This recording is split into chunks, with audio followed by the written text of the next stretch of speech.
You are watching T Radio V, radio in TV.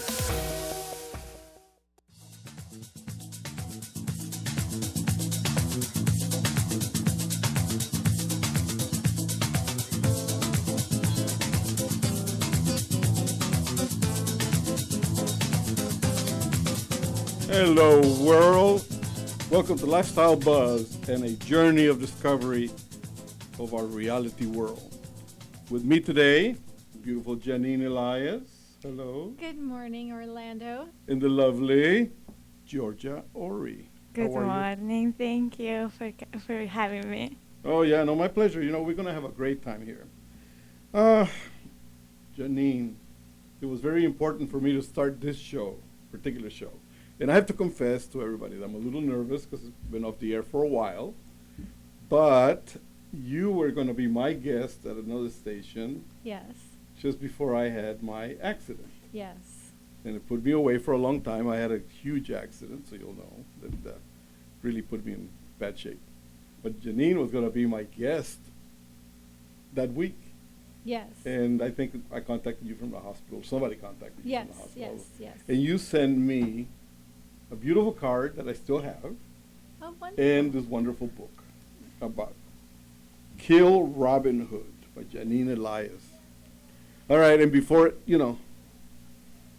all these people start going crazy about the fact that we're going to re-kill Errol Flynn and Kevin Costner and all these other people, we're going to be talking about this. I love this book. I read it from cover to cover.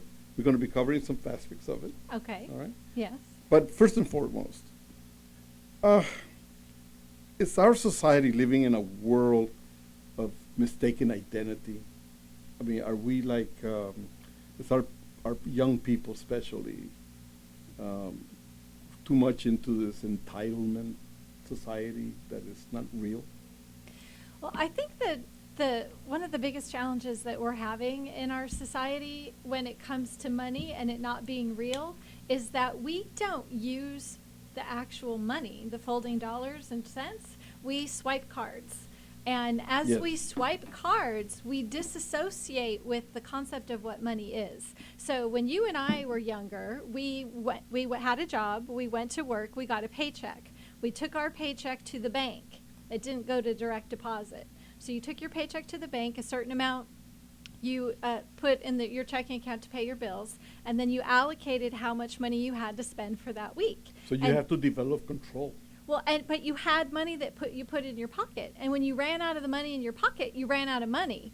And so today, what's happening? And at that point in time in history, the average American had $5,000 in savings. Today, the average American has $5,000 in debt. Yes. And as you said, about things being tangible, is that we are swiping cards, not realizing how much money we're spending because we're disconnected with what money is and how we're getting it and how we're spending it, I think. Is You know, one you're of the so right challenges. about that because I got into the habit of where I used to make sure that I had a certain amount of greenbacks in Mhm. my wallet all Yep. the time. Yep. Now that is like such a nuisance, and I go weeks and weeks and weeks without seeing a single dollar bill.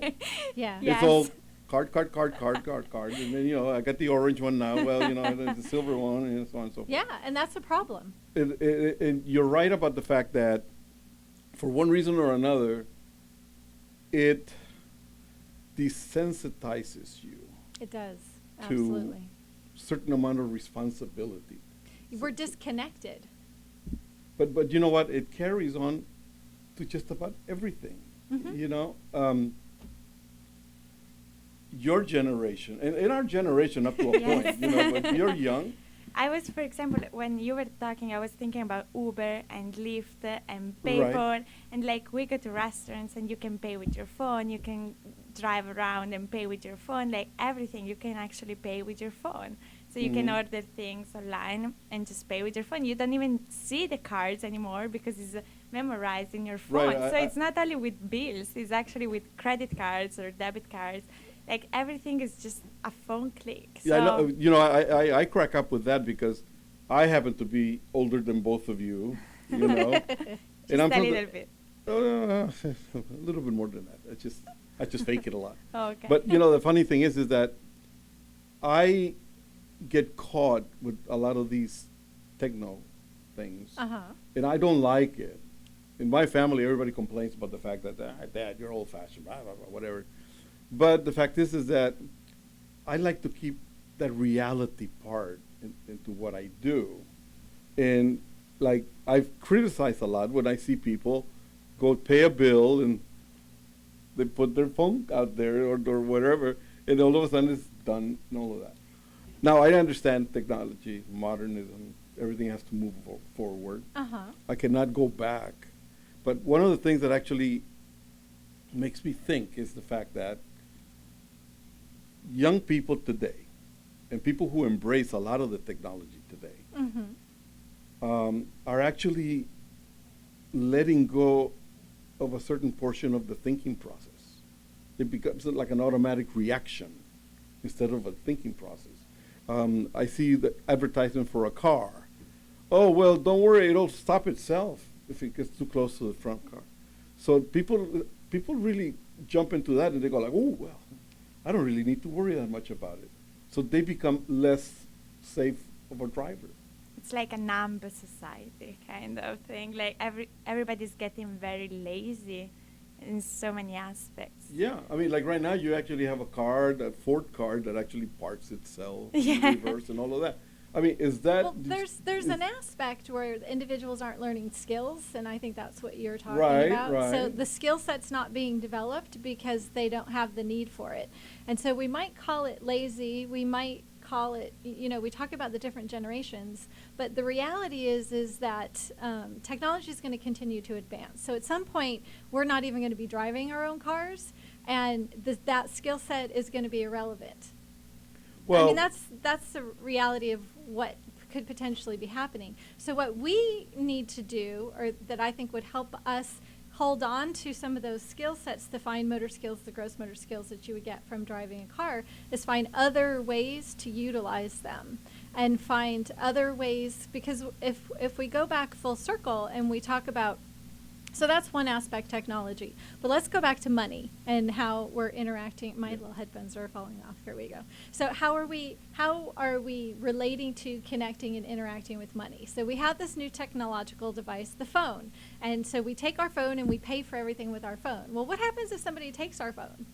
That's one component. But we've disassociated with money. So in my book, one of the exercises that I have is that you need to spend for 1 month, only spend cash. And I start out slow. For some folks, that's a little too overwhelming. 1 month. 1 week, you go to the bank, you figure out your budget. And sometimes it's hard for us to figure out our budget because we don't know. Because as you said, we're disconnected. Yes. So we could be, we're so busy spending, like you said, for us, it's our credit. We still have our credit cards. You're using your phone. You don't even bother with your credit cards. Yeah. And so for us, it's like, well, which card can we use? How much do I have left on this card? And over here, you're just taking your phone and swiping everything. So where's the accountability? What structures are in place for us to see how much we're spending? So often we don't know how much we're spending or even how our bills are getting paid. They just seem to be getting paid. So one of the things that is important to do is to create a level of accountability and identify what your budget is. And the best way to do that is to allocate yourself cash, and to also realize how dependent we are on our cards is if you don't have it in your pocket, you can't have it. You're so right in that respect, because there are times when I end up with $20 in my pocket. Mm-hmm. And I figure, okay, I'm going to stop at Jack in the Box or wherever to get a breakfast or whatever. Mm-hmm. And I know that usually you just toss the card, comes back, boom, done deal.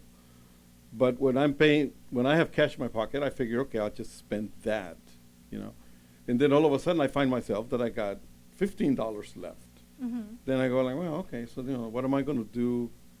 But mentally, because I still have a knowledge of money, mentally I psych myself to the fact that what I have in capital is $15.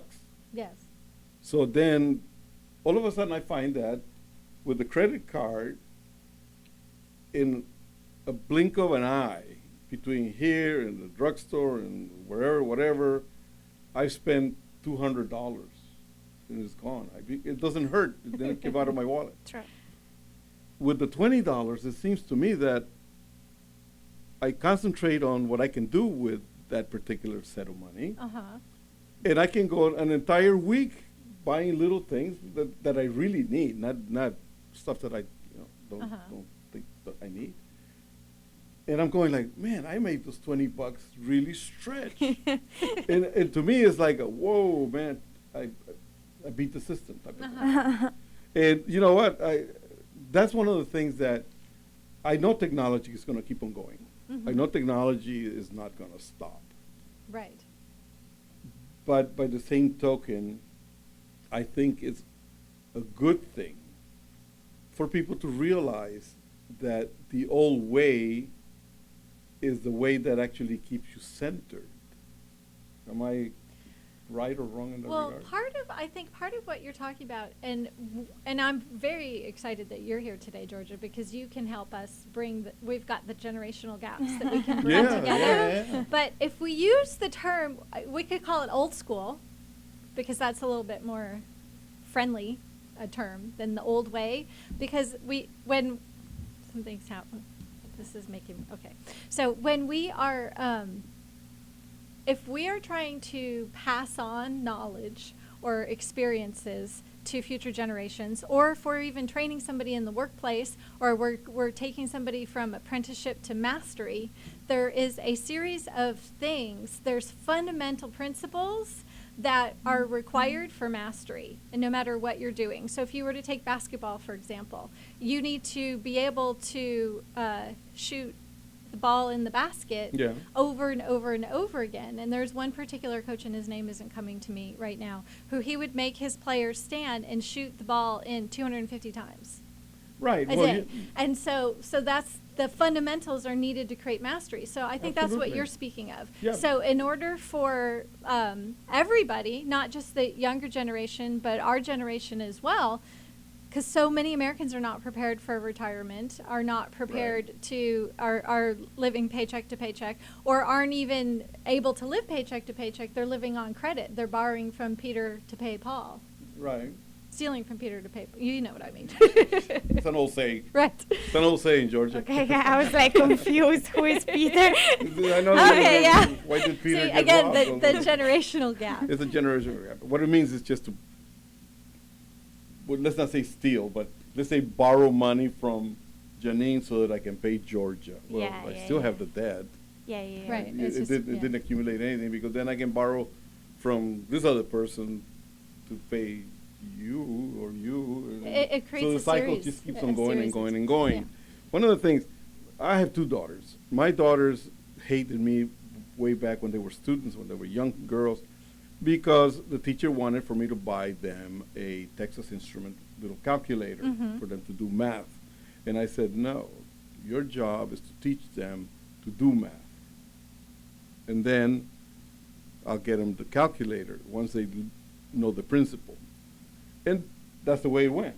So, you know, they hated me, but they learned to do math, and they're very good at it. They got their calculator, and now they use it, whatever. But for them, you know, it's just as easy to do it on a paper and whatnot. There are people that just don't even know where to start. I mean, especially with the teaching methods of today. I mean, it's so confusing. I mean, to add 21 and 48, I mean, you have to go, I mean, it's like launching a rocket to get to the sum. You know, So you're going back to fundamentals. So fundamental the principles. fundamentals of everything are, in my thinking, the keystone of everything, including the technology. It's okay to embrace it. It's okay to embrace it. But for one reason or another, it's always good to know. See, technology today is like, you want to know, kill Robin Hood. Yes. Google it. There's a synopsis. Yes. And people go, see, Kill Robin Hood. It was written by Janine Elias, and it's about this and that, the other. Well, what they're reading is the synopsis of what it is, but they're not actually aware at all of the content. And that's one of the things that I see into everything today, that a lot of the knowledge being passed on it's very superficial. Am I? Well, Right. there are certain aspects of that. I think, and part of, so the purpose of, you go on, you Google, it gives the synopsis. It's supposed to be just enough to catch someone's attention Right. because you've got 10, 20, 30 seconds for them before you actually get them to dig in. And then when they dig in, they get the meat of what it is.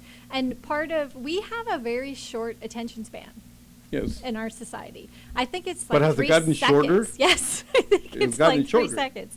And so and that's why I fully illustrated Kill Robin Hood. So at the beginning of each chapter, there's really cool little Yeah. cartoons of illustrations of killing Robin Hood for 2 reasons. One, if we're going to kill your childhood hero, everybody's favorite childhood hero, it should be funny, right? And then the other one is it keeps us interested. It's because of our short attention span and our likelihood Tell to us- be easily distracted. Tell us why Kill Robin Hood.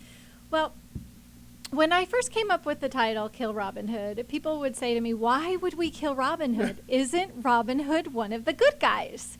And we grew up with him as our childhood hero. He is an underdog, and we all love a good story about an underdog. And not only is he an underdog, but he's helping all the other underdogs. Because- He's stealing from the rich, these horrible, wretched creatures, and taking the money from them and dispersing it to the poor. And so why would we kill Robin Hood? Well, the reason we would kill Robin Hood is we're not actually killing Robin Hood, we're killing the concept of Robin Right. Hood.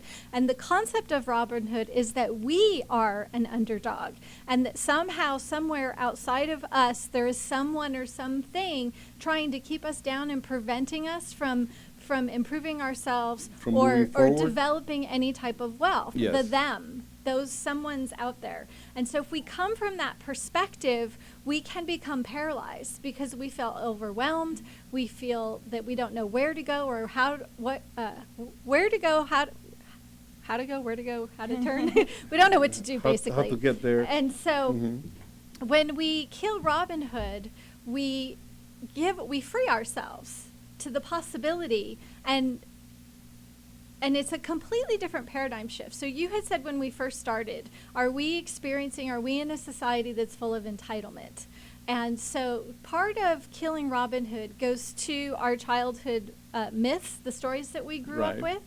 And we do not realize how the stories that we grew up with are put together to teach us how to be good human beings in the world. The fables and the stories that we hear that they read to us when we're kids, or the movies that we see, usually Disney, not to plug anybody, but they're Right. creating all these movies. And what happens is there's fundamental characteristics in these particular heroes, and these fundamental characteristics are designed to teach us how to be good human beings, how to contribute to society, and how to move through the world. But we Yeah. don't realize how we internalize those characteristics and make them our own on subconscious levels. So if you move through the world, and if you identify with Robin Hood in any way, you identify with being the underdog. So if you're identifying with Robin Hood, you're like, yeah, get him, and you hate the Sheriff of Nottingham, right? Bad sheriff, and then all the rich people that did the horrible things, then if you, on a subconscious level or an internal level, you identify people who have wealth as being bad, Right, if right, you start right. to develop wealth, you will start losing it. But you know what? This is not a political show by any means of the imagination. But Right. politics is in the air today. Oh, yes, it is. Okay? So one of the things that I recognized from the book Mhm. and this, what you're talking about and everything else, is the Bernie Sanders process. I mean, he is one that rich people are bad. They deserve to be taken money away and passed out Mhm, to mhm. everybody. Mhm. It doesn't matter. You don't have to work for it. They just owe it to you. And you know what? I was a corporate pilot for many years, and I see the people that fly the jets. Yes, Mhm. they're beautiful machines, gorgeous. Mhm. But the fact is that there is a valid philosophy for that. These people's money or time is super valuable because they control thousands and thousands of people all across a wide spans. Mhm. It could be across the country, it could be global, Mhm. okay? So they need to move all over the place, and they need to move in a way where they can land somewhere ready to make a key decision on something that is super important for the benefit of the business, humanity, you name it. They need to land somewhere fresh and relaxed and everything else. Yes, some of them go overboard with the luxuries and all of that. But they're creating wealth that actually creates jobs, that actually creates families, that actually creates living.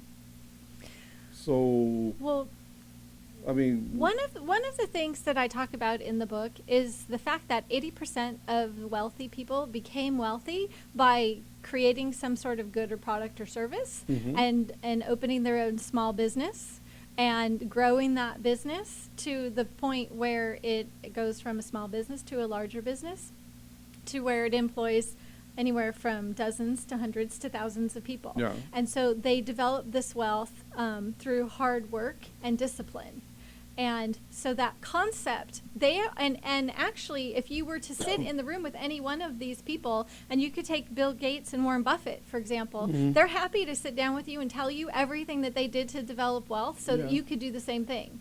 And so they are not this, and I know these are two people that are very much philanthropic, and are known for their charitable things that they do throughout the world.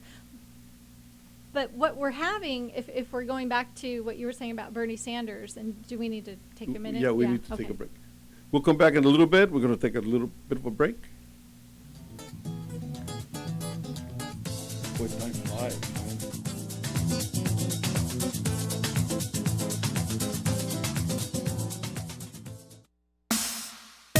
You are watching T Radio V, radio in TV. Hey, my fellow thoughters out there. I'm Charles Shaughnessy.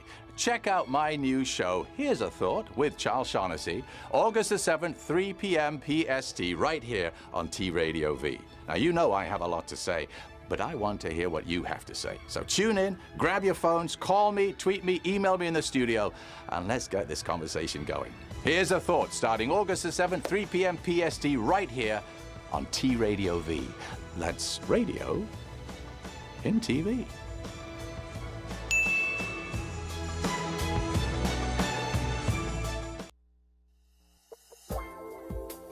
I'm Laura Samoza, I'm Sterling Gardner. and we are Between the Sheets every Monday here, 3 p.m., tradiov.com. T Radio V.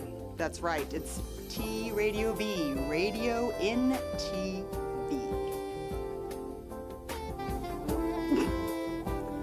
What is that face? She wants to see our hands. That's radio in TV. Wah, wah, wah, wah. We're not a couple. Hi, I'm Bob Nalbandian, and be sure to watch my show Inside Metal, which airs live every Tuesday from 3 to 4 p.m. Pacific Standard Time, right here on T Radio V. I'm going to be bringing in the greatest heavy metal artists live right here in the studio. Once again, every week at 3 p.m. Pacific Standard Time, every Tuesday, right here at tradiov.com, radio in TV. I'm Zoe Williams, And I'm Dr. Mark Goulston. I'm Jeff Brown. and we make up the Zoe What Morning Show. You can find us here on tradiov.com every Monday at 11 a.m. Pacific Standard Time. I make you think. He makes you laugh, and if I get a chance, I'll help you change. Or make you cry with his attempts at humor. Radio in TV. Can you relate? We'll make it happen. Look at you. What you doing? Were you mumbling to yourself? Back there mumbling. To them. To them. You are watching T Radio V, radio in TV.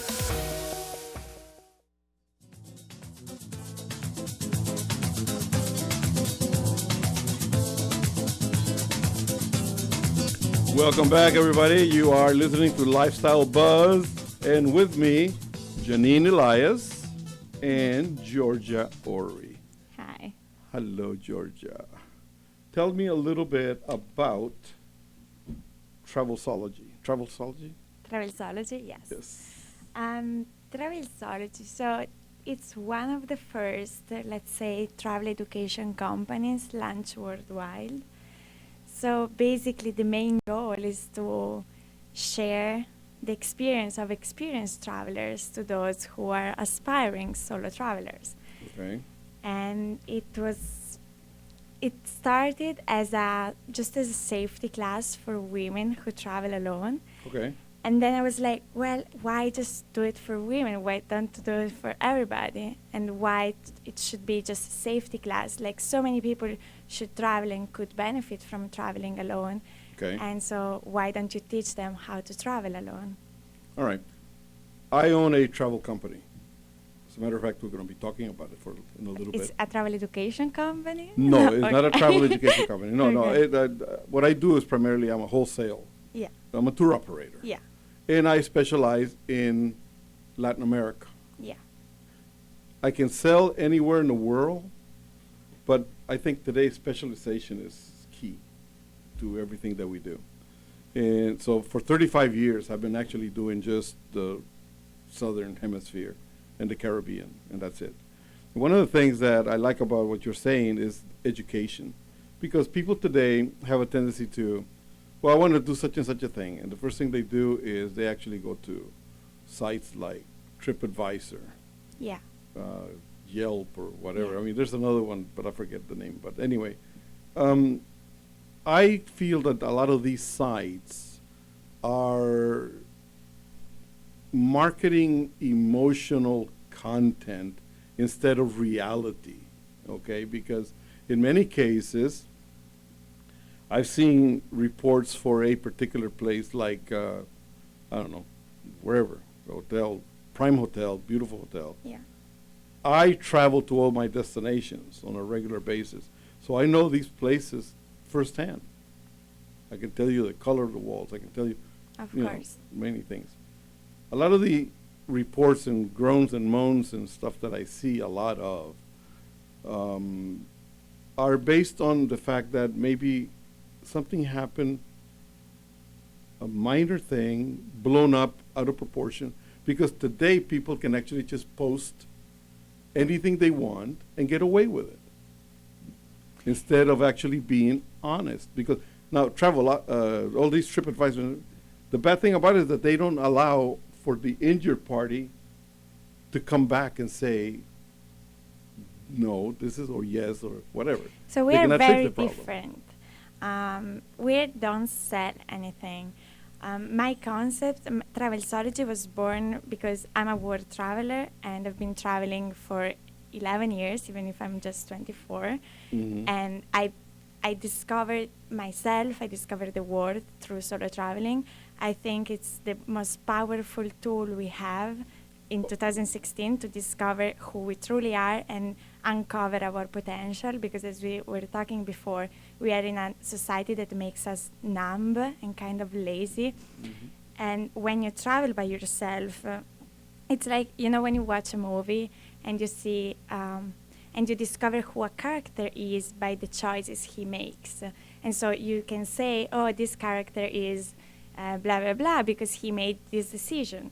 And when you travel, you discover who you are by the decision that you make constantly. When you live in a life that is 9 to 5, of a life of routine, you kind of forget who you are because you don't take choices anymore. You barely take decisions. But when you travel alone, you have to be in the moment 100% of the times. Right.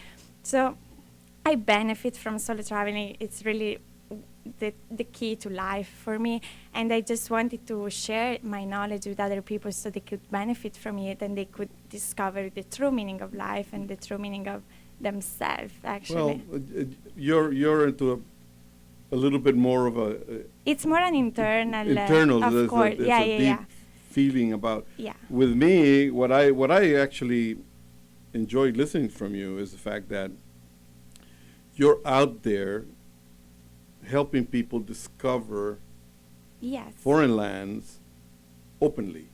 Of In my course. opinion, that's the true Experience. the true description would be ecological travel. That's what I sell. And eco travel for many people is birds and the trees and the palm trees and all of them. When it's not, it's actually getting deep and getting to know the local people, eating the local foods, enjoy the local scenery as a native. Yeah. Now, in many cases, like what you're saying is that don't be afraid to travel on your own, go to all these places, just Well, we be provide aware. Yeah, we provide people. So Travelzology, as now, we envision to become like an actual school here in LA, but as now it's just an all-day event, which goes around the world. So this Saturday we are in Los Angeles, and then we will be in Europe for the summer. But it's an all-day event divided in 4 classes. And so the first class is an introduction to solo traveling, where we help people overcome their fears and their initial doubts, let's say. The second part is a safety panel. So on stage with me, there are either like 5 to 10 travelers, world travelers, who share their first-hand example and and their experiences on how to handle bad situations, so that the audience learn in a way. Is this your company? Yeah, Travelzologies. Yeah, it's a 4 classes. So it's an event. It's a whole day event divided in 4 classes. The first class is an introduction to solo traveling. The second class is a safety panel. The third class is travel photography workshop. And the fourth and last class is a writing journal. So there are teachers from UCLA who come on stage and teach how to write your story and how to write your journal. So it's a very we don't sell tickets, we don't sell anything. We just want to empower everybody that comes here and give I think what you're trying to do is actually entice people that travel is fun. Travel it can be it's safe. not fun, travel. It's deep. It can be fun, but when you travel alone, for example, I was in South America hitchhiking for 6 months, and for 1 week I was just walking, waiting for a truck to come. That was not fun. Solo traveling. Well, yeah, no, I mean that's something that from my standpoint, it's not fun. From my standpoint, I mean, there's people that you're an adventurer. I'm an adventurer. Then, of course, there are those solo travelers who travel in luxe and in luxury. Sorry. I'm just saying, if you want to do the whole experience, if you want to really, truly discover who you are, you have to have challenges. You have to have, you have to overcome something. You have to overcome obstacles. You have to overcome fears. And you have to arrive at the point of saying, I was so scared that I would have not made it, but I made it. And now I feel strong as hell. You know, that's a main goal. You know what? I admired that, but I have to tell you a story. There's a lot of people that actually try your experiences with groups, with schools. Yeah, whatever. I hate groups. And one of the things that happens is that you're doing it, or your education goes for the solo traveler, which is fine. Yes. But a lot of people may take this as, well, we can do whatever we can do to go with this group of people, students, whatnot, on our own. And it has happened many times where people pick a destination, they don't do their research right. Yes. They go away with the group, they hire local people to do this and that and the other. Oops. And then something happens. It happened in Guatemala several times already, twice. And, people come back and they say, well, it's not because I made a mistake. No, the destination sucks. And it kills the destination to do that type of stuff. So I admire that you're promoting it for the solo Yeah, no, traveler. you know why? Just because when you're in a group, for example, I'm Italian. If I have a friend from Italy and we decide to go travel, that's a vacation. That's a holiday. That's going to be fun. Europeans travel totally different than we do in No, but America. also American. Like if you go to travel with a friend or with a group of friends, that's going to be fun. That's going to be another level of traveling. That's not going to be an internal journey at all. It's just going to be fun. You're going to speak American. You're going to talk. You're going to think American. You're going to probably eat American food. So why would you leave America, right? Is the fact that you go by yourself in a place where you don't know the language and you have so many obstacles in front of you and you overcome each and one of them. And our travelers here in America are a little bit more spoiled, and I don't know if you traveled, you know that. I think what Georgia's speaking of is more like a vision quest, more of something is missing, and you tell me if I'm connecting with this properly. Something is missing in my life type of thing? Something is missing in my life. Yeah. I'm not really sure what it is. I may be unhappy. I may not be unhappy. I may just be, I don't know what, but something's not right. And I need something, but I don't know what I need. Yes. I need to connect in some way, but I don't know what I need to Yes. connect to. To life, I guess. And I need something, but I don't know what it is. And people might take traveling for a holiday. That's not what you're teaching someone how to do. Absolutely not. I'm not going to say. So I think it's more of a personal development. Yes. A It's a creating journey of self-awareness. self-discovery. A journey of self-discovery. Yes. And so it's almost like if we were in Australia, we'd call it a roundabout. You know, where people, they go out and in America, it's a vision quest, but from the Native Americans, where there's something missing. Our life purpose is missing. If we go into a cultural anthropology, we're looking at what's our totem, our spirit Yes, guide. exactly. And so it's making that connection with the world. Yes. And so what you're doing is you're providing them a one-day service. The confidence boosts and empowering talks, and like we provide actual tips, actual advices, and then if somebody in the audience would like me to design a trip for him that fits his needs, then I would be happy to do so. But we don't sell destination, we don't sell hostel or hotel.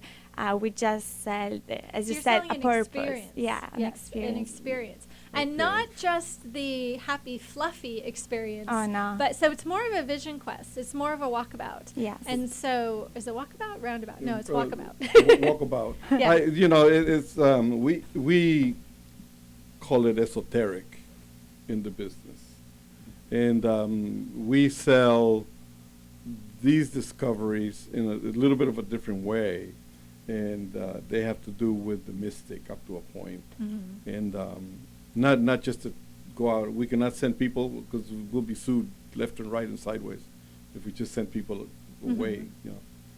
To wander around, we cannot do that.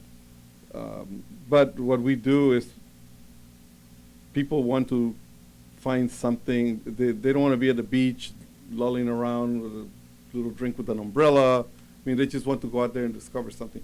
So we sell things in Peru such as Inti Raymi, which is the festival of the sun. People go out there and they live with the Inca people, and they go and they discover the sun. They worship the sun and all that type of stuff. We do the Birdman in Easter Island, something that goes back. Yeah. And it's also searching for one's Spiritual journey? not identity, because they're never going to identify with somebody from Rapa Nui, but let's say something about discovering and taking out their inner fears, the inner passion, something that they are not able to really communicate because people think that they're going to be crazy about, Right. But It's a spiritual journey to some degree. Is that what more or less what you're thinking about self-discovery? Yeah, like I mean, we also spiritual? provide actual thing. I'm not selling fried cauliflower. I know exactly every single aspect of traveling. I started to travel when I was 14, and then I hitchhiked South America when I was 21 for 6 months. So inside trucks, I do all kind of journeys. I do extreme travelers and extreme traveling, and I do very luxury travel.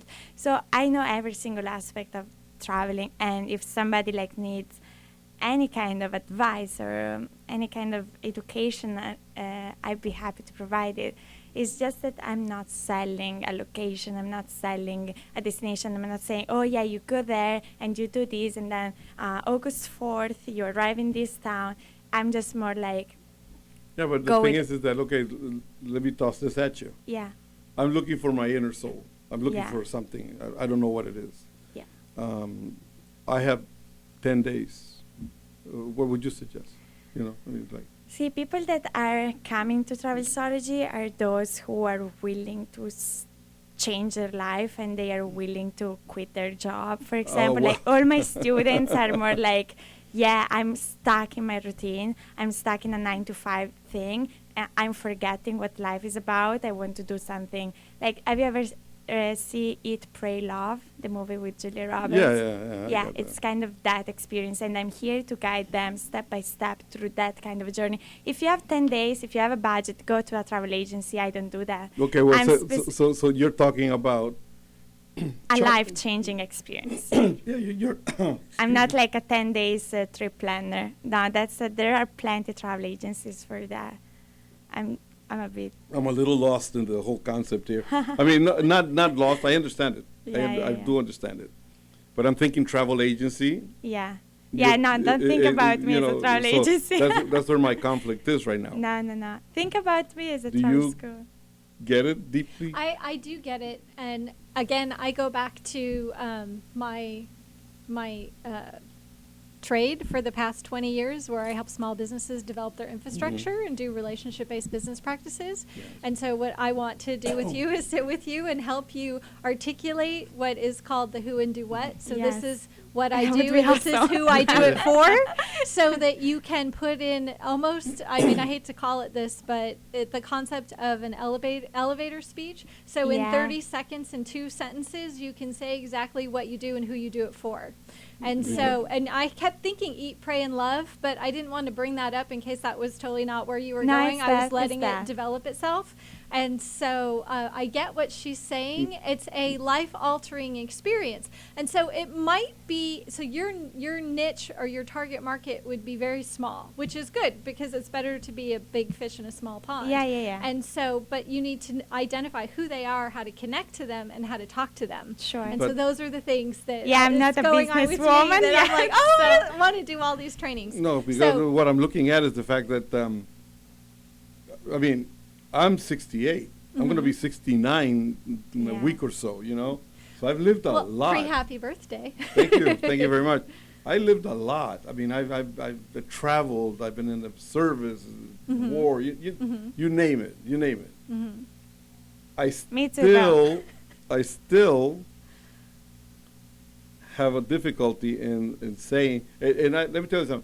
I've had some really life-altering experiences. That accident of mine Yes. was Oh, one in goodness. particular. Yeah. I mean, I was told I was going to be left in a wheelchair the rest of my life. end of Yeah, story. that's why So, you was know, that an experience? Because you overcome that. You were like you came out stronger than before. Yeah, but because the thing is that I don't see one where I have to chuck everything out and start somewhere else. You know what I mean?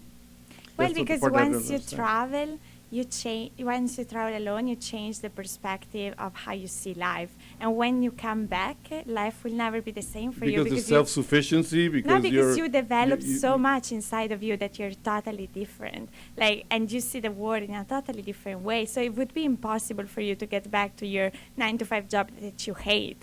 So my focus is. So what do you do when you come back? Well, Call that's up me. to that's up to the person. Like I'm not saying. Call Janine and have you set up something? Call Janine, guys. Come to T Radio V. I don't know.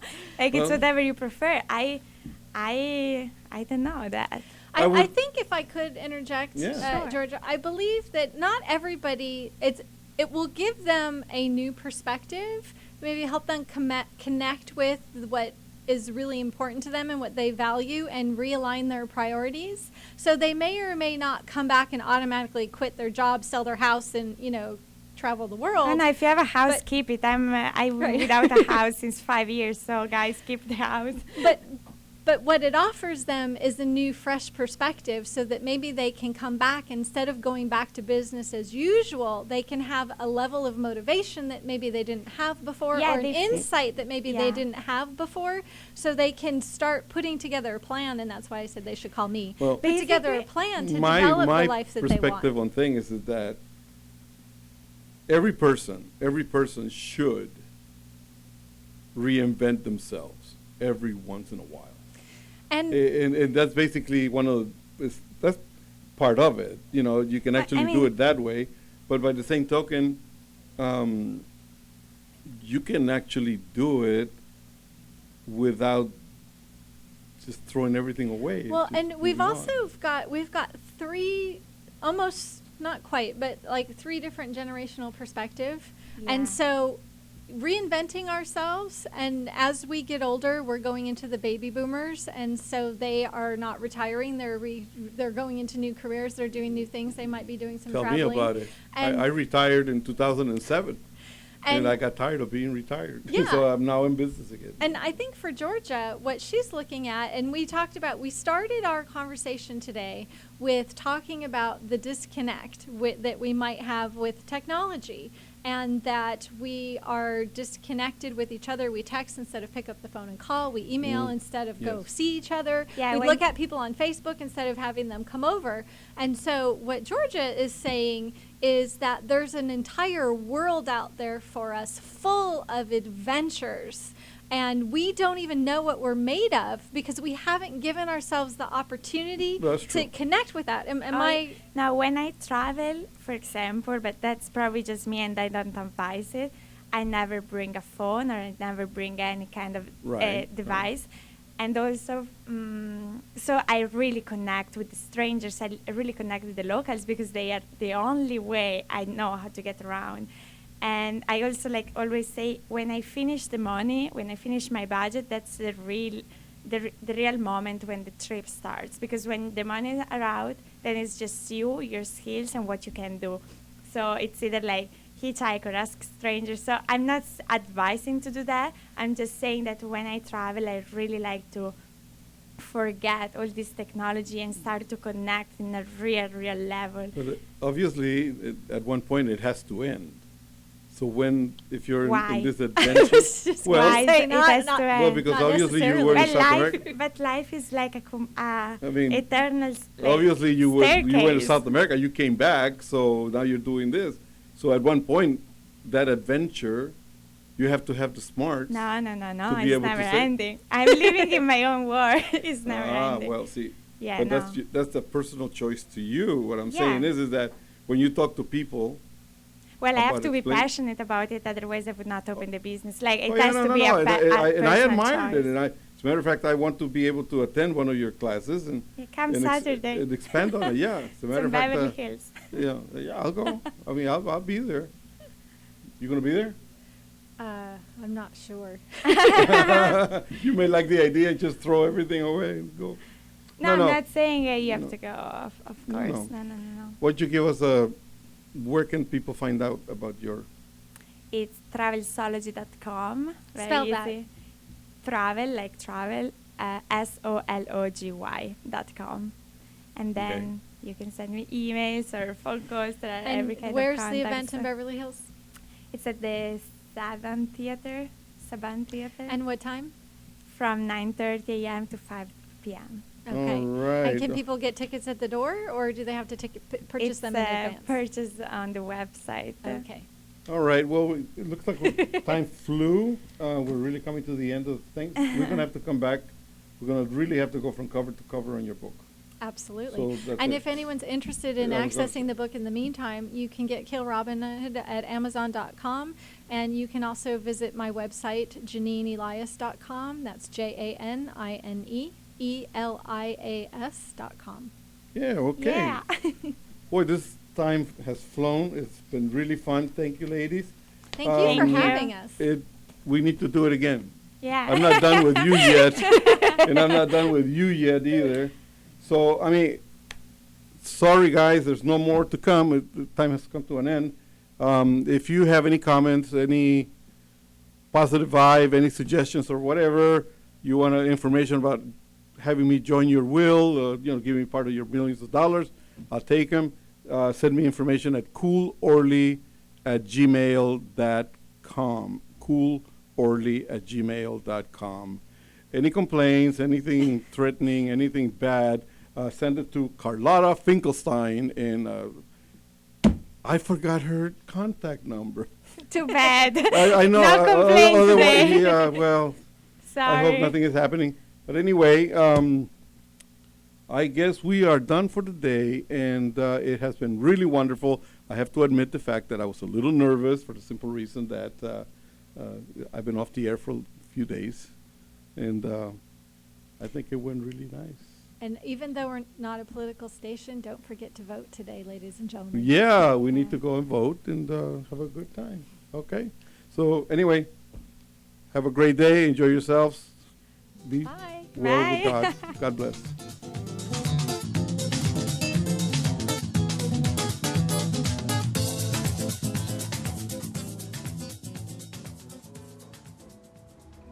You are watching T Radio V. Radio in TV.